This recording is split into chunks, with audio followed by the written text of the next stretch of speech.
Hello Libra, and welcome to your in-depth monthly horoscope for July 2023 for the Sun or the Ascendant.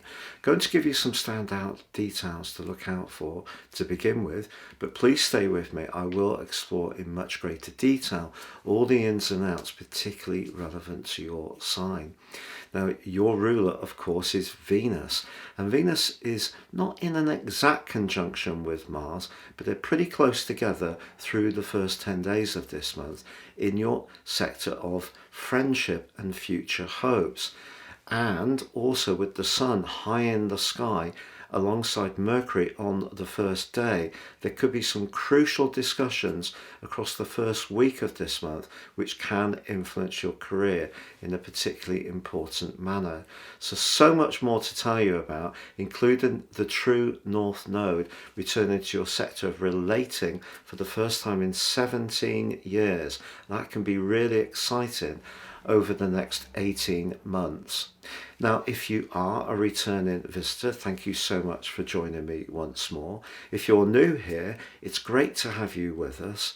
This is very much a community, so please do share any thoughts. I try to interact with each comment, and I'd be honoured if you would subscribe. Please click or tap the bell notification symbol. Also, if you'd like to get your free written daily horoscope, I've done these for 28 years, fired to your device each morning. Please click on the subscription link beneath this video. If you would like to ascend above this zodiac broadcast, what you can do by grappling with more serious astrology is provide so much knowledge and understanding of life's patterns that can guide you in your future moves. If you give me 3 pieces of your personal birth data of time, date and place of birth, I can produce for you your life roadmap report. This will give you intimate understandings of the opportunities you have, but also some of the more challenging patterns that may have repeated themselves. And so a better knowledge of these can help to guide you forwards more successfully. And in my 30% off package, you can also get your 12-month personal forecast, totally unique to you, both these charts, and will give you searing insights.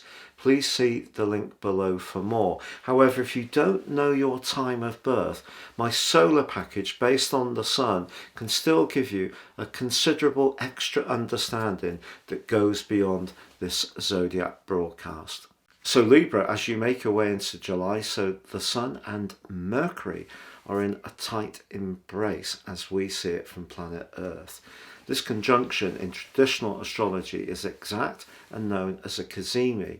Your brilliance in terms of your professional talents and skills could reach a higher audience from this particular link. Also, with Venus being amplified by the thrust and confidence of Mars through the first 10 days, that's also helping your prospects greatly, because your people skills, often one of your greatest assets, can also be to the fore. But we have a link between the Sun and Jupiter, which is threaded through the first 5 days of this month. This is one of the most fortunate in astrology. The Sun in your sector of success and recognition, and Jupiter in the part of your situation to do with longer term money or business. So you have a great opportunity to dazzle. But the full moon, which occurs on the 3rd, does see the moon located in its weakest point of its journey in the sign of Capricorn. And for you, this is very much about how things feel at an emotional level. It could be a little bit of a challenge over the next couple of weeks if your work-life balance isn't in alignment. So for example, if you're spending so much time chasing success or putting in overtime in order to meet your financial obligations, for example, it may feel that it's a long time since you spent any moments of rest and relaxation or recuperation. It's also important to remember the person or people who provide any support structures for you on the back of this particular full moon, because although Saturn is in a pretty good location to to this event, with Mercury in the mix as well, there could be some sudden and rather defensive conversations that could be had if you feel that you're not getting that support, or someone feels you're not more conscious of the support they give you. But on the 10th, Mars does move into a potentially tricky location because it moves into your 12th house for 6 weeks.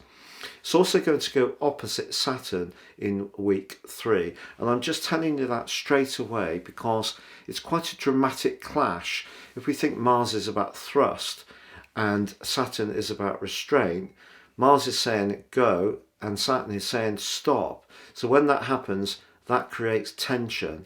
And because Mars is in a psychological part of your situation, it could see some inner tensions boil up to the surface, which may be quite historical, or it may seem that people you're having to deal with are very critical and picking on minor issues as you see it, but in a way that's designed to in some ways do you down. However, despite that, from the 12th through to the 20th, the Sun's forging a sparkling alliance with Uranus. If you're one of those scales that's very open to doing things in a fresh and innovative way, you can embrace this. And on the 14th, when this aspect becomes exact, you could have a brilliant brainwave which can unlock your resources. Uranus in the 8th house, along with Jupiter, and at this point the North Node, in a very constructive way.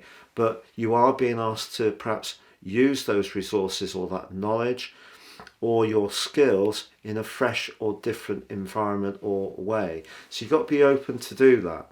Now, from the 17th through to the 23rd is a big collision, right up there with Mars's opposition with Saturn, but this time it's the Sun and Pluto. If by chasing those big goals and ambitions, there is something in your emotional life that's not quite settled, I feel that this aspect, especially by the 22nd, is really going to bring it sharply into focus. I don't want to make you fearful because I feel Libra folks have been through such a tough time with Pluto's transition through Capricorn since 2008. And of course, 3 years ago, when we had all those big influences through the lunations between Cancer and Capricorn, and Jupiter and Saturn were also in Capricorn as well, it was a fearful time for Libran people. But there could be a bit of an echo of that. You may have to remember the lessons that have been learned about setting your boundaries. However, the move on the 17th, the inversion of the true North Node back into the sign of Aries, your 7th house of relating, really is a good news story for you in particular of all the zodiac signs. We also have a new moon on the 17th in your sector of success, which is forging a nice link with Neptune. If you're prepared to go for your goals but stay in touch with the more sensitive part of your nature, this can be very helpful to you.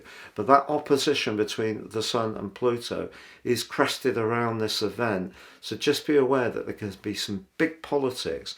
Mars opposite Saturn, Pluto and the Sun in opposition too. However, the 23rd sees the Sun burst into your 11th house, and as much as success has been important to you in the first 3 weeks of this month, I think what the Sun in Leo, where of course it's the ruler, is saying, look, it's important to enjoy life, to be social, to be interactive with people. But your ruler Venus does go into a retrograde, which is going to last for 44 days through to the 4th of September.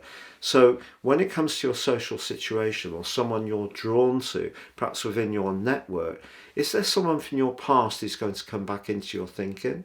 Or is it that you're going to join some new social groups which get you more actively engaged with some kind of network situation?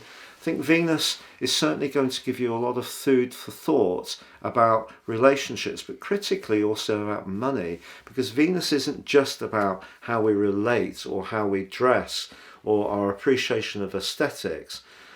It can be about fashion, obviously, it can be about appreciation of good food, but it's about our values. So you need to align with people or one person who really share your deeper values. And this is coming more sharply into focus through this phase of the year.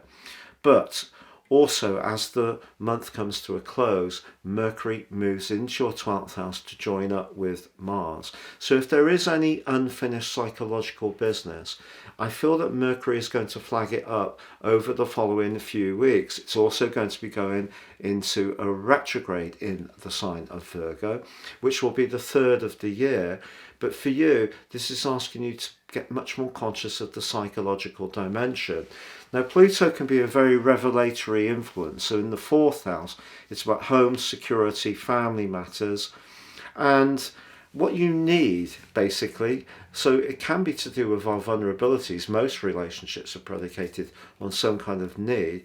But Mercury in the 12th house could see you detaching a little bit. So despite the fact Venus is very sociable, even within the retrograde, and the Sun at this part of the year is in the best part of its journey, don't be surprised if you become a little bit more cynical or cautious about the associations or connections that you have.